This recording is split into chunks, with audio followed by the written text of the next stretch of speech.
बा ionisation potential विषयी आपण काय बघितलं बघा जरा, की पिरियडमध्ये ते कमी होत आहे, सॉरी पिरियडमध्ये वाढतंय आणि ग्रुपमध्ये कमी होत आहे. बघा ग्रुपमध्ये कमी असं डायरेक्ट होत नाही, सुरुवातीला फास्ट होते नंतर स्लोली होते. पिरियडमध्ये पण सरळ असं वाढत नाही, वाढतंय कमी होतंय, वाढतंय कमी होतंय, वाढतंय.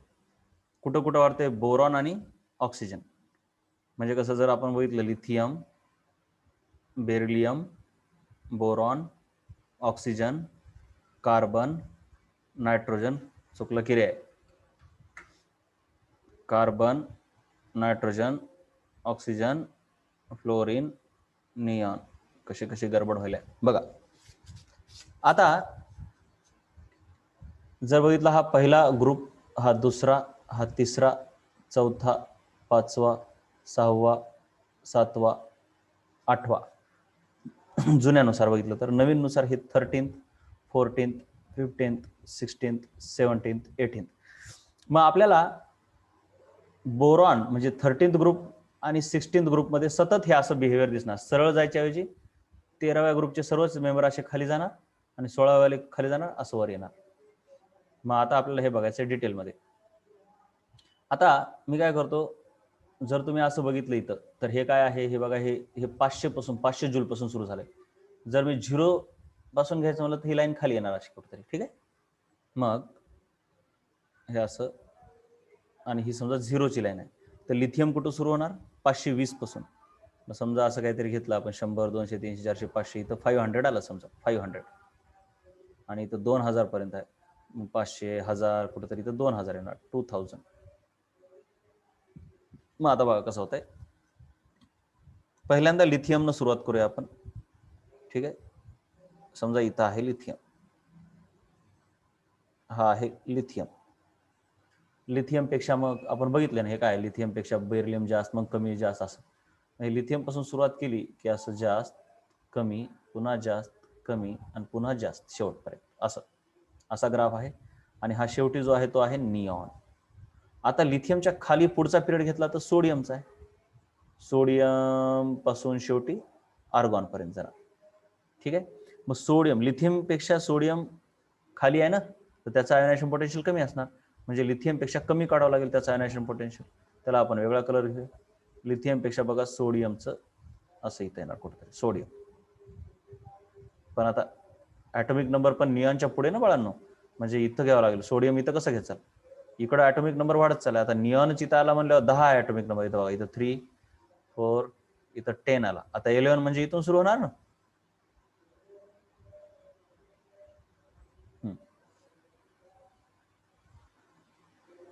मग सोडियम बघा, हे 11, हे निऑन म्हणजे इथं आला, तर हे इथं. पण सोडियमचं लिथियमपेक्षा कमी आयोनायझेशन पोटेन्शियल, कमी आहे लक्षात घ्या. म्हणजे सोडियमचा 11 ॲटॉमिक नंबर इथं आहे आणि आयोनायझेशन पोटेन्शियल लिथियम एवढं नाही, म्हणजे इथं येणार नाही सोडियम, थोडा खाली येणार. म्हणून लिथियमच्या थोडासा खाली सोडियम मी काढणार, आणि मग खालून पुन्हा त्यांचं असं सुरू होणार. आता निऑन जर बघितला तर निऑनच्या खाली आहे ऑर्गन, मग खाली आहे म्हणजे आयोनायझेशन पोटेन्शियल कमीच यायला पाहिजे. मग निऑन एवढं आयोनायझेशन पोटेन्शियल त्याचं नसणार, ऑर्गनचं कुठं तर कमी असणार इथं. असं दुसऱ्या वेळेस एक असं म्हणलं ना, प्रत्येक वेळेस प्रत्येक ग्रुपमध्ये तुम्ही लक्षात घ्यायचं, असे 2 पायऱ्या येणार प्रत्येक पिरियडमध्ये. म्हणून हां, हे असं, पुन्हा असं, आणि पुन्हा असं खाली. त्याला वर नाही न्यायला जमणार, कारण आर्गॉन निऑनच्या वर नाहीये, जास्त नाहीये त्याचं ionization potential, no no no, कमी आहे. म्हणून आर्गॉन कुठंतरी इथे येणार.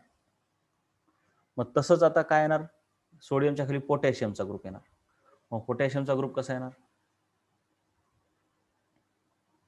पोटॅशियमचा पुन्हा जसा लिथियमपेक्षा सोडियम कमी आहे, तसा सोडियमपेक्षा पोटॅशियम आणखीन कमी, राईट. पण इथून कसं सुरू करणार, कमीत कमी आर्गॉनच्या पुढे तर त्याचा ॲटॉमिक नंबर जायला पाहिजे का नाही. मग इथे येणार पोटॅशियम, पण खाली, वर नाही येणार. सोडियमच्या खाली आणि आर्गॉनच्या उजवीकडे यायला पाहिजे, म्हणून इथं आला पोटॅशियम. तसंच हे बघा असं, पण आर्गॉनच्या वर नाही जाणार ते, आता इथे येणार क्रिप्टॉन. म्हणजे असे तुम्हाला लाईन्स दिसत राहणार. आता पुढची लाईन कशी दिसणार मग पुढच्या पिरियडची? इथून इथून नाही, क्रिप्टॉनच्या पुढे येईल ना, अशी क्रिप्टॉनच्या पुढे येईल का नाही,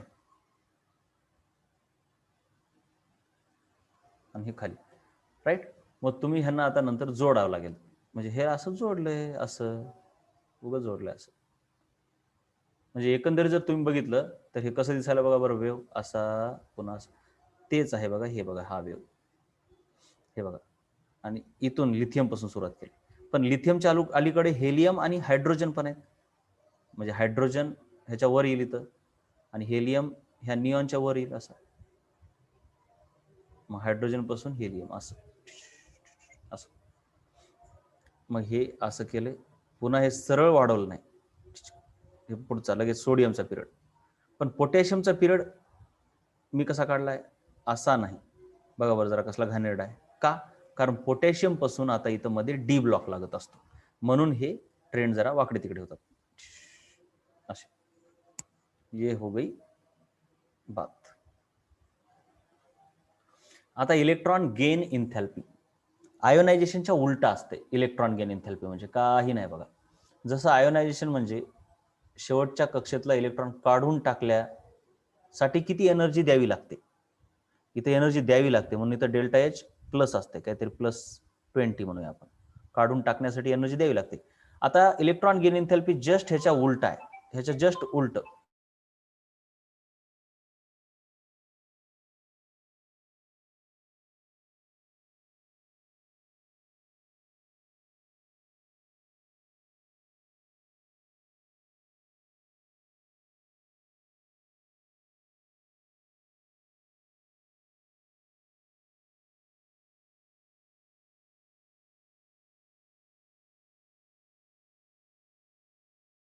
सो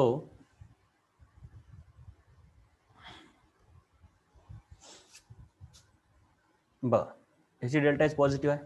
मग आता काय, इलेक्ट्रॉन गेन इन्थॅल्पी ह्याच्या जस्ट उलटी आहे.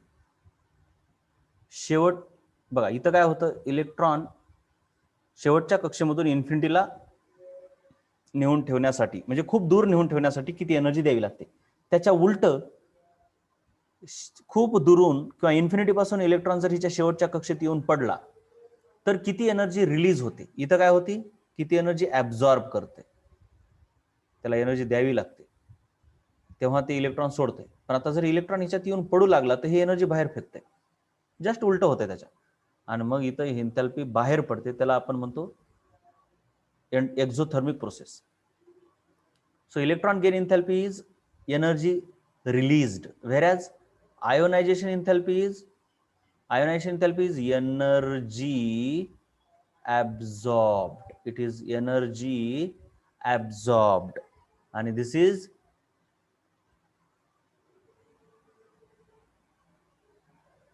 energy. एनर्जीला इन्थॅल्पी शब्द वापरतात ना सतत, लक्षात घ्या. Enthalpy enthalpy enthalpy, energy released, right. So energy absorb असल्यामुळे ह्याचं डेल्टा एच पॉझिटिव्ह आहे. इथं एनर्जी रिलीज असल्यामुळे ह्याचं डेल्टा एच निगेटिव्ह असतं. So electron gain enthalpy negative असते. पुन्हा मग एनर्जी ऍब्झॉर्ब केली गॅसियस आयसोलेटेड स्टेट. तर तसंच इथे काय असतं, energy released when atom is in isolated gaseous state. Isolated gaseous state हे शब्द महत्वाचा आहे, त्याचं रिझन मी तुम्हाला सांगितलंय मागच्या वेळेस. So when an electron is added to a neutral gaseous atom to convert into negative ion, of course, electron add केला की negative ion तयार होतो. Then the enthalpy change in this process is called as electron gain enthalpy. It is negative as energy is released due to addition of electron. In trends, we will consider only magnitude. बघा आता, of course, लक्षात घ्या. जसं इलेक्ट्रॉनला बाहेर काढायची energy ग्रुपमध्ये कमी होत जाते, तशीच इलेक्ट्रॉन ऍड करायची एनर्जी पण कमी होत जाते. आणि पिरियडमध्ये पण इलेक्ट्रॉनला काढायची एनर्जी वाढत जाते, तर इलेक्ट्रॉन टाकायची एनर्जी पण वाढतच जाणार. साधी गोष्ट आहे ना. एखाद्याला इथून इलेक्ट्रॉन काढून इथपर्यंत न्यायला काहीतरी 100 जूल लागायले, तर इथून इथं यायला पण जवळपास 100 जूलच लागणार. त्याच्या उलटीच प्रोसेस आहे. म्हणून मॅग्निट्यूड दोघींचं सेम, पण साईन वेगळं. समजा एखाद्या ॲटमचा इलेक्ट्रॉन इथून इथं नेण्यासाठी 100 जूल लागते, तर ही झाली प्लस 100 जूल, म्हणजे त्याला द्यावी लागते एवढी. त्याच्या उलट जर इथला इलेक्ट्रॉन इथं आला तर त्याला जवळपास म्हणतोय मी, मायनस म्हणजे 100 जूलच रिलीज करते बरं काय. मग रिलीज केल्यामुळे मायनस लावतो. दोन प्रोसेस एकमेकाच्या जस्ट उलटे आहेत, पण थोडा फरक आहे एवढं लक्षात घ्या. काय फरक आहे की इथं काढत असताना म्हणजे जस्ट कसं ऑपोजिट राहिलं असतं, जर सोडियम मधून इलेक्ट्रॉन आपण काढला आणि इथं आला इलेक्ट्रॉन तर Na+ झाला हे, आणि जर Na+ मध्येच हा इलेक्ट्रॉन टाकला असता तर सेम झाला असतं. पण तसं नाही. आपण काय करलो, असा विचार करलो, सोडियम मधून इलेक्ट्रॉन काढायला किती एनर्जी लागते, त्याच्या उलट सोडियम मध्ये 11 इलेक्ट्रॉन ऑलरेडी आहेत, त्याच्यात एक टाकायला किती लागते. अपोजिट आहेत पण एक्झॅक्टली अपोजिट नाही आहेत, एवढं लक्षात घ्या. म्हणून थोडा फरक आहे, पण अपोजिट असल्यामुळे एक पॉझिटिव्ह आहे तर दुसरी निगेटिव्ह आहे. पण जरी निगेटिव्ह असली तरी आपण काय करणार, आता बघा आयोनायझेशन एंथॅल्पी कशी आहे, पिरियड मध्ये वाढत जाते. कशी वाढत जाते, समजा एखाद्याची 2 जूल आहे, मग 4 होणार, काहीतरी 6 होणार, मग काहीतरी 10 होणार, काहीतरी 15 होणार. काय वाढ काही लिनियर नसते, फक्त वाढत जाते. तर इलेक्ट्रॉन गेन इन्थॅल्पी किंवा त्यालाच इलेक्ट्रॉन ॲफिनिटी म्हणतात, ती ह्याच्या जस्ट उलटी आहे. इलेक्ट्रॉन ॲफिनिटी थोडी वेगळी आहे, नंतर बघूया. इलेक्ट्रॉन गेन इन्थॅल्पी बघूया, आयोनायझेशनच्या जस्ट उलटी आहे. म्हणजे हे जर +2 असेल तर ही काहीतरी -2.1 असं थोडा फरक असतो, पण -4.5 -5.5 -12 -16 अशी काहीतरी राहणार. मग तुम्ही जर बघितलं तर ही आयोनायझेशन एन्थॅल्पी पिरियडमध्ये वाढत चालली. इलेक्ट्रॉन गेन इन्थॅल्पी मॅथमॅटिक्स वाईज कमी होत चालल्या, मॅथमॅटिक्स वाईज व्हॅल्यू कमी होत चालल्या. पण इथं मॅथमॅटिक्स नाही बघायचं. हे मायनसचा अर्थ एवढंच आहे बाबांनो, की जसजसं आपण पिरियडमध्ये डावीकडून उजवीकडे जातो तसतसं जी बाहेर पडायला एनर्जी ती कमी कमी होत चालली आहे, वाढत चालली आहे. म्हणजे इथं -2.1 चा अर्थ 2.1 एनर्जी बाहेर पडली. -4.5 म्हणजे 4.5 जूल एवढी एनर्जी बाहेर पडली. -5.5 म्हणजे 5.5 जूल एवढी एनर्जी बाहेर पडली. बस त्याचा अर्थ एवढा आहे. मायनसचा अर्थ इथं मॅथमॅटिकल घ्यायचा नाही. सो ज्यावेळेस मी म्हणतोय, ज्यावेळेस असं मी ट्रेंड बघतोय, त्यावेळेस तुम्हाला वाटू शकते आता ही आयोनायझेशन एन्थॅल्पी आहे आणि ही इलेक्ट्रॉन गेन एन्थॅल्पी आहे. Electron gain enthalpy Eg. Ionization enthalpy डावीकडून उजवीकडे वाढत चाललंय तुम्ही असं म्हणता, पण मी ज्यावेळेस म्हणणार की इलेक्ट्रॉन गेन एन्थॅल्पी पण वाढत चाललंय, तर तुम्हाला वाटणार अरे नाही सर, कसं काय वाढत जाणार, हे तर कमी होत चाललंय की, -12 पेक्षा -16 कमी असते की. तर तसं नाही, आपण ह्यांचं मॅग्निट्यूड बघायचं. मायनसचा अर्थ फक्त एवढाच आहे की बाबा ते बाहेर पडल्यास सांगते. तर मी ज्यावेळेस तुम्हाला विचारल्या जाणार की पिरियडमध्ये इलेक्ट्रॉन गेन एन्थॅल्पी काय होत चाललंय, तर तुम्ही त्याचा मॅथमॅटिकल व्हॅल्यूचा विचार नाही करायचा, त्याच्या मॅग्निट्यूडचा विचार करायचा. मॅग्निट्यूड म्हणजे काय असते, -4.5 चं मॅग्निट्यूड म्हणजे 4.5 असते. मग मॅग्निट्यूडचा विचार केला तर 2.1, 4.5, 5.5, 12, 16. मग डावीकडून उजवीकडे इलेक्ट्रॉन गेन एन्थॅल्पी काय होत चाललंय, वाढतच चाललंय. म्हणजे साधी गोष्ट आहे. आयोनायझेशन एन्थॅल्पी पिरियडमध्ये वाढते, तशीच इलेक्ट्रॉन गेन एन्थॅल्पी पण पिरियडमध्ये वाढते. आयोनायझेशन एन्थॅल्पी पिरियडमध्ये डिक्रीज होते, ग्रुपमध्ये डिक्रीज होते, तर इलेक्ट्रॉन गेन एन्थॅल्पी पण ग्रुपमध्ये डिक्रीजच होते. सेम. त्याच्यानंतर आता एक इलेक्ट्रॉन ॲफिनिटी नावाचा शब्द असतो, खूप महत्वाचा.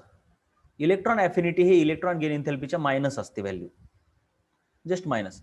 म्हणजे जर एखाद्याची इलेक्ट्रॉन गेन एन्थॅल्पी -2.4 असेल तर इलेक्ट्रॉन ॲफिनिटी +2.5 म्हणायचं त्याला. So electron gain enthalpy is minus of electron affinity. हे मुद्दाम केले कारण इलेक्ट्रॉन गेन एन्थॅल्पी निगेटिव्ह होती आणि म्हणून उघड डोक्याला ताप यायचा, म्हणून त्याच्या पॉझिटिव्ह व्हॅल्यूला घेतलंय. त्याच्यानंतर आता हे महत्वाचं, आता आपण काय बघितलं, इलेक्ट्रॉन आयोनायझेशन पोटेन्शियल जास्त किंवा आयोनायझेशन एन्थॅल्पी म्हणतात त्याला, आयोनायझेशन एनर्जी म्हणतात, आयोनायझेशन पोटेन्शियल म्हणतात. आयोनायझेशन एनर्जी जास्त आहे म्हणजे इलेक्ट्रॉनला काढायला एनर्जी जास्त आहे, म्हणजे इलेक्ट्रॉन काढणं अवघड आहे. बघा, E more means it is difficult to remove the electron. मग तसंच आता जरा इथं नीट लक्ष द्या.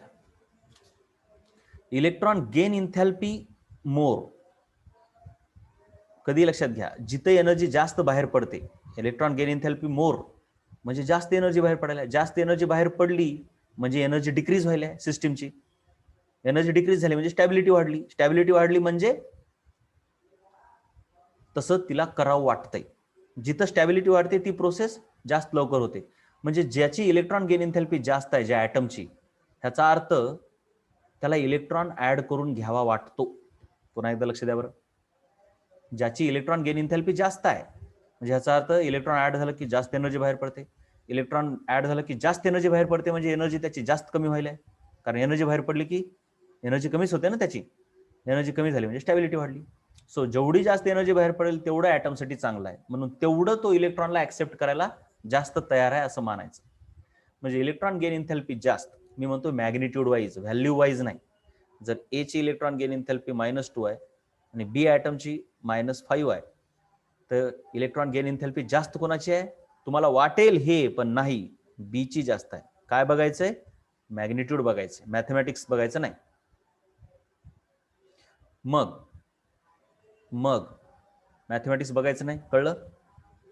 मग ह्याची इलेक्ट्रॉन गेन इन्थॅल्पी जास्त आहे म्हणजे ह्याचा अर्थ ह्याच्यात इलेक्ट्रॉन ऍड झाला की एनर्जी जास्त बाहेर पडते. जास्त बाहेर पडते म्हणजे ह्याची स्टॅबिलिटी जास्त वाढते. म्हणून ह्याला इलेक्ट्रॉन ऍड करून घेण्याची इच्छा जास्त आहे.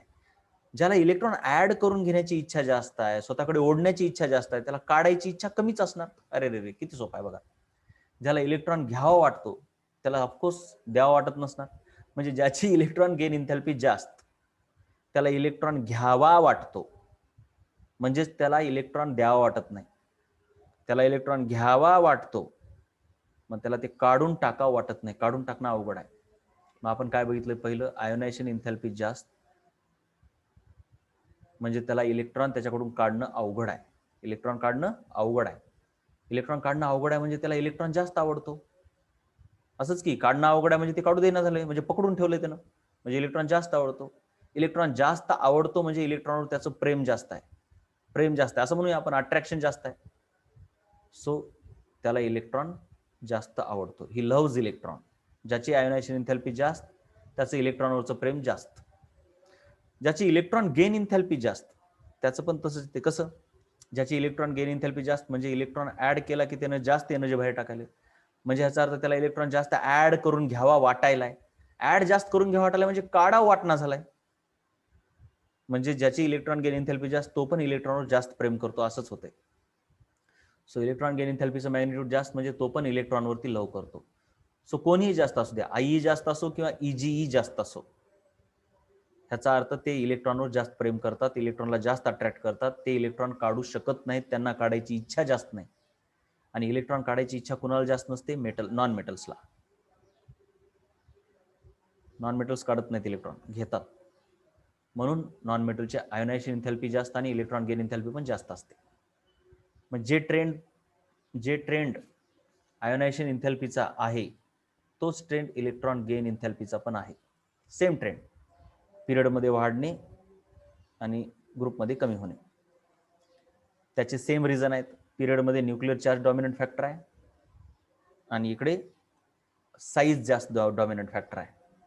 म्हणजे जसं पिरियडमध्ये तुम्ही इकडून इकडे जाता तसं तसं न्यूक्लिअर चार्ज वाढतो, म्हणजे न्यूक्लियसची ताकद वाढते. 5च्या ऐवजी 10 होते ताकद. मग 10 ताकद झाली की ते इलेक्ट्रॉन जोरातच ओढू शकतो.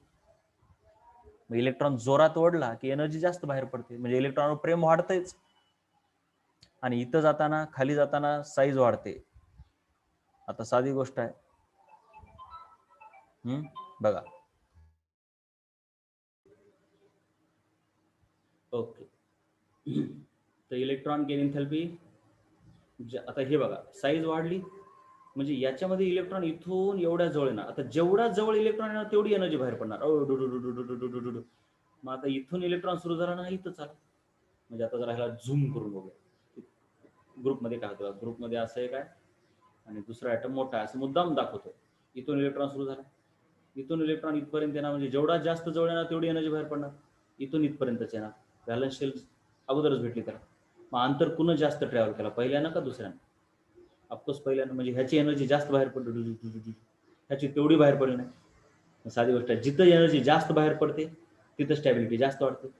म्हणजे ह्याला इलेक्ट्रॉनचं प्रेम जास्त आहे, म्हणजे ह्याची इलेक्ट्रॉन गेन एंथॅल्पी जास्त आहे असंच म्हणूया ना आपण. जास्त एनर्जी बाहेर पडली ना, इथं कमी पडली. म्हणून ग्रुपमध्ये खाली जाताना इलेक्ट्रॉन गेन एंथॅल्पी कमी होत जाते. त्याच्यानंतर आता काही एक्सेप्शन आहे. एक्सेप्शन बघूया बरं.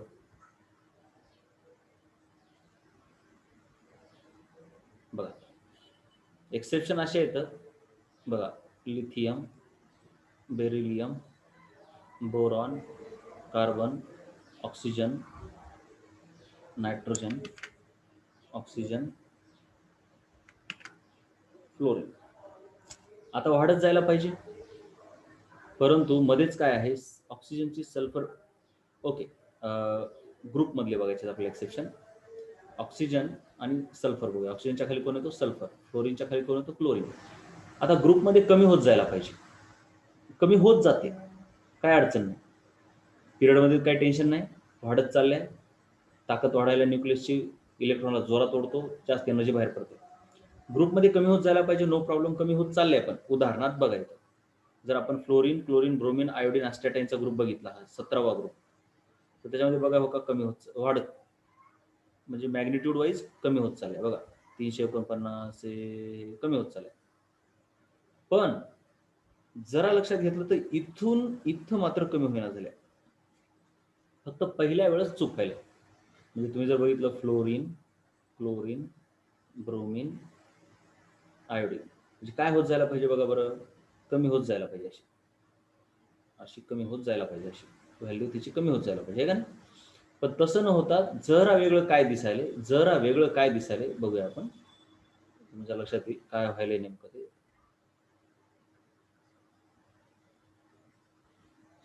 बघा अशी आहे, मध्येच वाढायला अशी फ्लोरीनची, पुन्हा आणखीन कमी व्हायला, क्लोरीनची वाढायला आणि पुन्हा अशी कमी होत चालली. म्हणजे थोडंसं मध्येच वाढायला, म्हणजे असं व्हायला पाहिजे सतत कमी होत जायला पाहिजे असं. पण काय व्हायलंय, इथं मध्येच असं थोडं क्लोरीनची वाढलेली आहे. मग ते बघायचं आपल्याला की का क्लोरीनची वाढली मध्येच. मी तुम्हाला म्हटलं ॲट अ टाइम एकच फॅक्टर काम करतो असं काही समजायची गरज नाही. तसं तर सहसा फ्लोरीनपेक्षा क्लोरीन मोठा आहे, म्हणून इथं जास्त जवळ आलं की ह्याची एनर्जी जास्त बाहेर पडते आणि ह्याची कमी पडायला पाहिजे. पण मेनी फॅक्टर्स असतात. मग तुम्ही जर बघितलं तर ह्याच्या पण शेवटी 7 इलेक्ट्रॉन आहेत आणि ह्याच्या पण शेवटी 7 इलेक्ट्रॉन आहेत. पण 7 इलेक्ट्रॉन इथं सहज बसू शकतात, पण इथं खूप दाटी होते इलेक्ट्रॉनची, खूप दाटी होते. आणि एवढी दाटी आहे की त्यांना नवीन येणारा तर ऍक्सेप्टच करू शकत नाहीत, कारण फ्लोरीनची साईज एवढी छोटी असते. पुन्हा एकदा फ्लोरीनची साईज छोटी आहे, फ्लोरीनची मोठी आहे. मग इथं हा फॅक्टर एवढा महत्वाचा ठरतो, इकडून येणारा इलेक्ट्रॉन, त्याच्यावर फ्लोरीनचं प्रेम आहे, तुम्हाला माहित असू द्या. प्रेम वर जास्त असते, खाली कमी असते. हळूच विचार करायचा, जे काय आयोनायझेशन एंथॅल्पी आहे सर्व गोष्टी शांत विचार करायचा. आयोनायझेशन एंथॅल्पी जास्त म्हणजे प्रेम जास्त, इलेक्ट्रॉन गेन एंथॅल्पी जास्त म्हणजे प्रेम जास्त, इलेक्ट्रॉनवरती प्रेम किंवा अट्रॅक्शन जास्त. मग तसं तर ह्यानं अंतर एवढा ट्रॅव्हल करायला, ह्यानं जास्त ट्रॅव्हल करायला, इथं जास्त पाहिजे. पण होतंय काय, इथं इलेक्ट्रॉनची एवढी दाटी आहे की ते काय करतात, हे येणाऱ्या इलेक्ट्रॉनला तेवढं प्रेम करू देत नाही, म्हणजे तेवढं उडू देत नाहीत. म्हणजे न्यूक्लियसला तर इच्छा आहे याला ओढायची, पण इलेक्ट्रॉनची ताकद आहे ना शेवटी, तिथं एवढी दाटी आहे की ते म्हणतात की बाबा नाही हे डोक्याला ताप आहे, मग ह्याला यूज देत नाहीत, थोडं रिपेल करतात. मग ते तेवढ्या स्पीडनं न्यूक्लियस त्याला ओढू शकत नाही, की जेवढ्या ताकदीनं ओढू शकत नाही, जेवढ्यानं ओढला असतं जर ही इलेक्ट्रॉनची गर्दी नसली असती तर. तीच गर्दी इथं जरा कमी आहे, कारण का तर त्यांना बसायला जरा चाकली मोकळी चोकळी जागा आहे, कारण साईज मोठी आहे ना याची, म्हणून येणाऱ्या इलेक्ट्रॉनला तेवढं रिपल्शन नाही. शेवटी साधी गोष्ट आहे हो, काय असते हे, प्रोटॉन म्हणजे प्लस चार्ज, त्याच्या बाजूचे इलेक्ट्रॉन म्हणजे मायनस चार्ज. मग ते येणारा इलेक्ट्रॉन आहे त्याला फक्त काय आहे, कोणीतरी एक जण अट्रॅक्ट करलंय आणि हे इलेक्ट्रॉन रिपेल करायले. फ्लोरीनच्या बाबतीमध्ये जरा ह्याच्या ओढण्याच्या ताकदीपेक्षा ह्यांची ताकद थोडीशी त्याला जरा दाबून ठेवतो, म्हणून येणाऱ्या इलेक्ट्रॉनला तेवढ्या सहज येता येत नाही. म्हणजे सहज येता येणार म्हणजे इलेक्ट्रॉन गेन एन्थॅल्पी तेवढी जास्त नसते. जेवढं इलेक्ट्रॉन विषयी अट्रॅक्शन जास्त तेवढी इलेक्ट्रॉन गेन एन्थॅल्पी जास्त. फ्लोरीनला अट्रॅक्शन आहे, फ्लोरीनच्या न्यूक्लियसला अट्रॅक्शन आहे, परंतु इथली गर्दी जास्त आहे. मग ही गर्दी जास्त असल्यामुळं येणाऱ्या इलेक्ट्रॉनला थोडं अवघड जातं यायला. अवघड गेलं की ह्याचा अर्थ प्रेम कमी.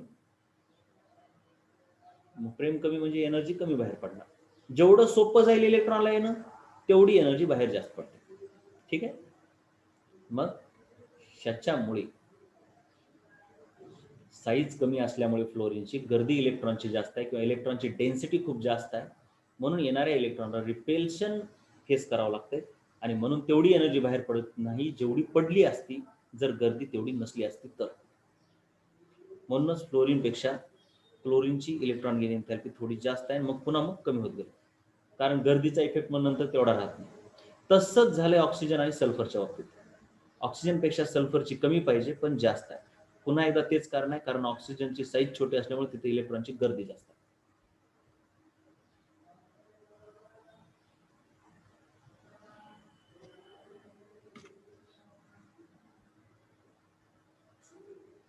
त्याच्यानंतर आहे इलेक्ट्रोनिगेटिव्हिटी. इलेक्ट्रोनिगेटिव्हिटी म्हणजे काय? पुढे चढून तुम्हाला कोव्हॅलंट बॉन्ड आहे, तुम्हाला 10वीत पण झालाय. ए आणि बी ह्यांच्यामध्ये कोव्हॅलंट बॉन्ड झाला की ए आणि बी दोघंही एक एक इलेक्ट्रॉन शेअर करतात. परंतु ए आणि बीची इलेक्ट्रॉनला ओढण्याची ताकद सारखी नसू शकते. जसं की आपण बघितलंय इलेक्ट्रॉन विषयीचं प्रेम कमी जास्त होतंय, प्रत्येकाचं प्रेम कमी जास्त आहे. मग इलेक्ट्रॉन विषयीचं असू शकते की ह्याची प्रेम जास्त आहे आणि ह्याचं प्रेम कमी आहे. फॉर एक्झाम्पल हायड्रोजन आणि क्लोरीन ह्यांच्यामध्ये जर बॉन्ड झाला तर इलेक्ट्रॉन विषयी क्लोरीनला जेवढं जास्त प्रेम आहे तेवढं हायड्रोजनला नाही.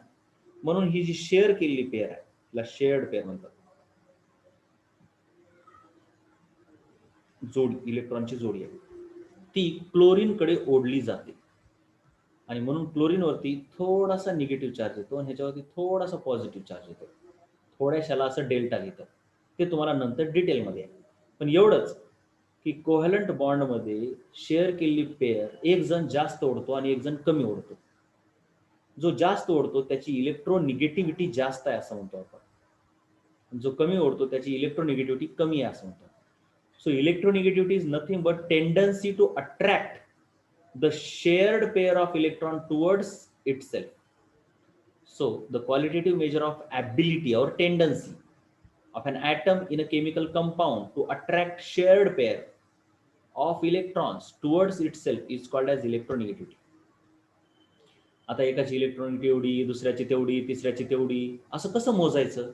तर इलेक्ट्रोनिगेटिव्हिटी मोजण्यासाठी वेगवेगळ्या स्केल्स काढलेल्या आहेत. उदाहरणार्थ पॉलिंगनं काढली त्याला पॉलिंग स्केल म्हणतात, मुलिकननं काढली त्याला मुलिकन जेफ स्केल म्हणतात, ॲल्रेड रॉचो स्केल म्हणतात. पण ह्या काही आपल्याला सिलेबसला नाही, पण फक्त नावं माहीत असू द्या, काही गरज नाही याची. सर्वात जास्त पॉलिंगची स्केल वापरली जाते. लायनस पॉलिंग हा एक अमेरिकन सायंटिस्ट आहे. 1922 मध्ये त्यांनी ही स्केल डेव्हलप केली आणि त्यांनी सुरुवातीला फ्लोरीनला 4 अशी व्हॅल्यू दिली. इलेक्ट्रोनिगेटिव्हिटीची फ्लोरीनला किती व्हॅल्यू दिली? 4. आर्बिट्ररीली दिली, अचानक. आता सुरुवात केली तर कुठून तर करावं लागेल ना. 4 दिली. मग फ्लोरीन हा सर्वात जास्त इलेक्ट्रोनिगेटिव्ह आहे, त्याच्यापेक्षा कमी वाल्यांना मग कमी कमी व्हॅल्यू दिल्या. जेवढी जास्त इलेक्ट्रोनिगेटिव्हिटी तेवढी इलेक्ट्रॉनला ओढण्याची ताकद जास्त, असं आपण म्हणायचं. इलेक्ट्रोनिगेटिव्हिटी, अरे आयनायझेशन एन्थॅल्पी नाही, इलेक्ट्रोनिगेटिव्हिटी.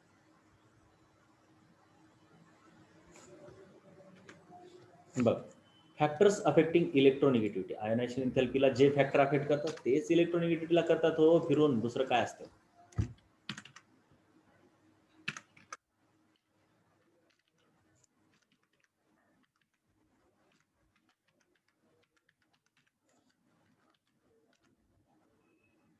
फॅक्टर्स अफेक्टिंग इलेक्ट्रोनिगेटिव्हिटी तेच फॅक्टर जे आयनायझेशन एन्थॅल्पीला अफेक्ट करतात.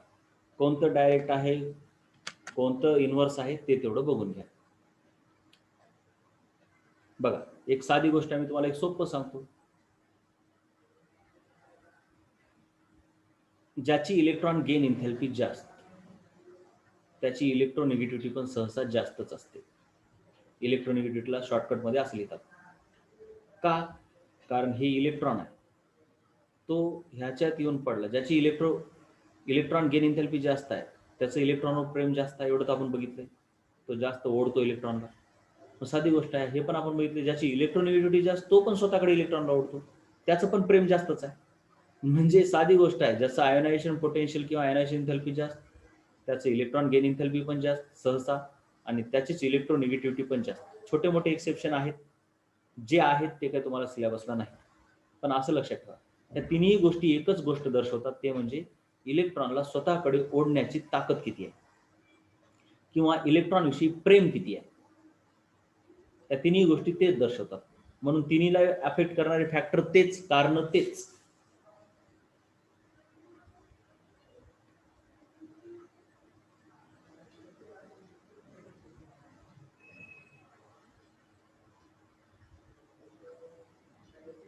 ठीक आहे, चलो. त्याच्यानंतर पिरियोडिक टेबलमध्ये सर्वात जास्त इलेक्ट्रोनिगेटिव्ह असणारे कोण कोण आहेत ते बघूया.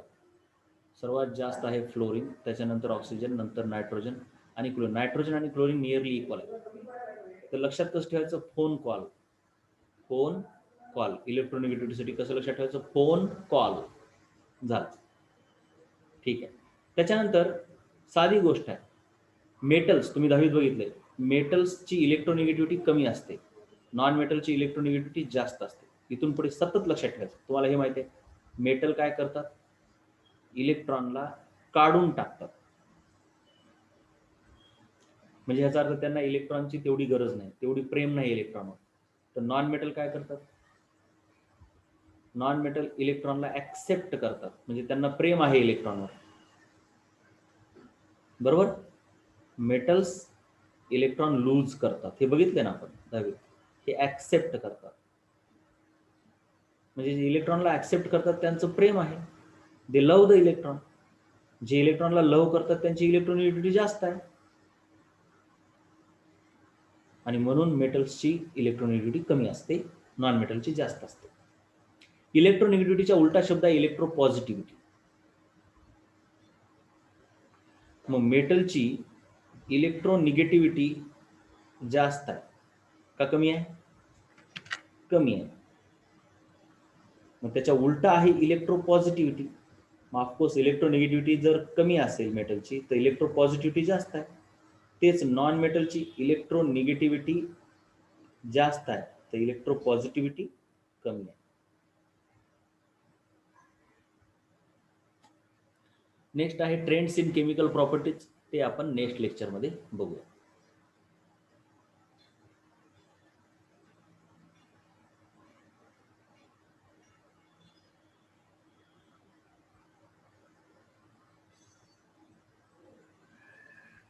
तसं सुरुवात आपण करूया छोटीशी, की केमिकल प्रॉपर्टीज आपल्याला कोणत्या कोणत्या पाहायच्या.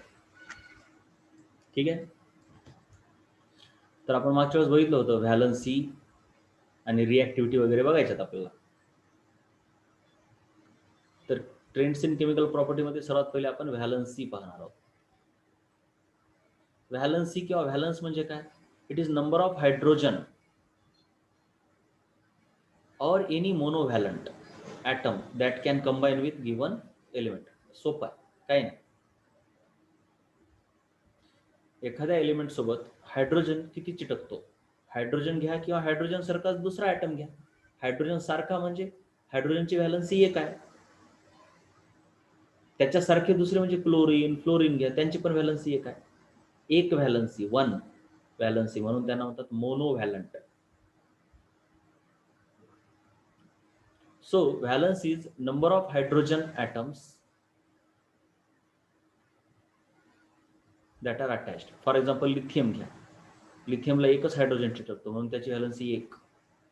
आता मी पिरियड घ्यालोय एक, दुसरा पिरियड आहे. बेरिलियमला 2 हायड्रोजन चिटकतात, त्याची व्हॅलन्सी 2, 3, 4, 3, 2. फ्लोरिनला एकच हायड्रोजन चिटकतो म्हणून 1. निऑनला चिटकत नाही म्हणून त्याची व्हॅलन्सी 0. मग तुम्ही बघत असाल पिरियडमध्ये व्हॅलन्सी कशी होते, 1 पासून 4 पर्यंत वाढते. 4 पासून पुन्हा 0 पर्यंत कमी होते.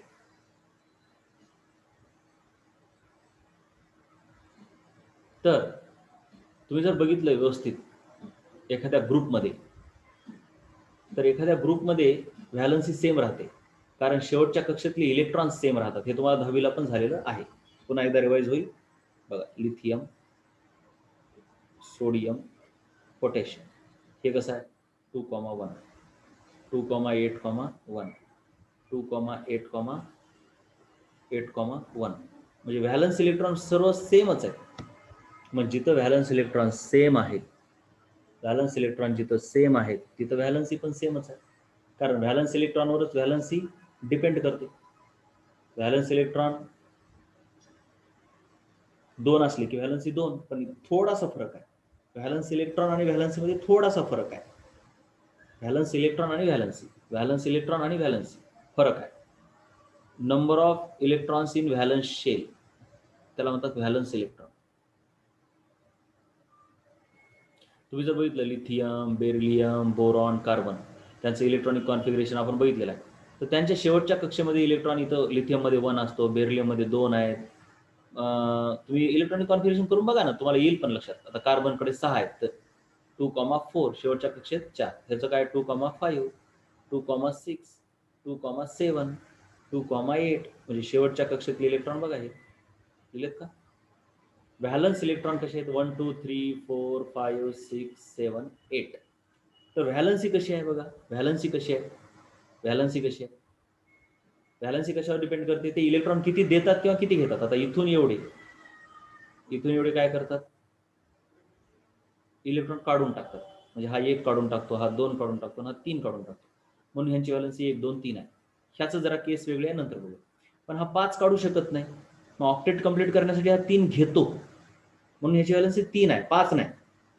हा 6 काढू शकत नाही, पण 2 घेतो, म्हणून व्हॅलन्सी 2 आहे. Valency 1, valency 0. म्हणजे इथून इथपर्यंत जर बघितलं तुम्ही,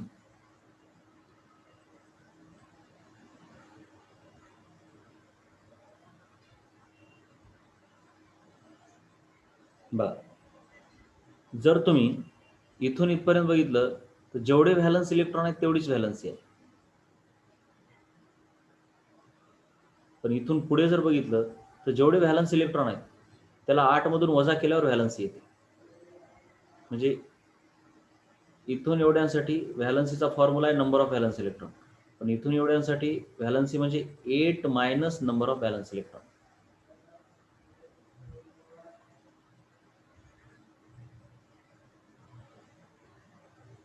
ठीक आहे, हे झालं आपलं व्हॅलन्सी विषयी.